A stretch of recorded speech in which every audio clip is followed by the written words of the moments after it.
আবার একটা রান্নার রেসিপি নিয়ে তোমাদের সামনে হাজির হলাম। আজকের মেনু কাতলা কালিয়া। প্রথমেই তেলের মধ্যে নুন আর হলুদ দিয়ে আলুগুলোকে ভেজে তুলে নিতে হবে।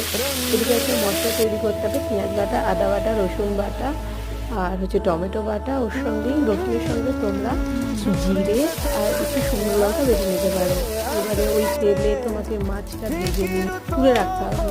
মাছের তেলেই আবার 5 ফোড়ন আর তেজপাতা ফোড়ন দিয়ে তার মধ্যে একে একে আদা বাটা, পেঁয়াজ বাটা দিয়ে ভালো করে কষাতে হবে। যে তেল ছেড়ে যাবে সেই যে মশলাটা করে রেখেছিলাম রসুন বাটা দিয়ে, ওই মশলাটা দিয়ে আচ্ছা করে কষিয়ে তাতে নুন, হলুদ, লঙ্কার গুঁড়ো আর একটু ধনে গুঁড়ো দিয়েছিলাম।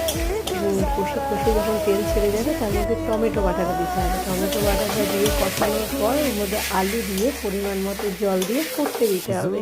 ফুটে গেলে যখন সেদ্ধ হয়ে যাবে তখন মাছগুলো দিয়ে একটু গরম মশলা দিয়ে পরিবেশন করুন।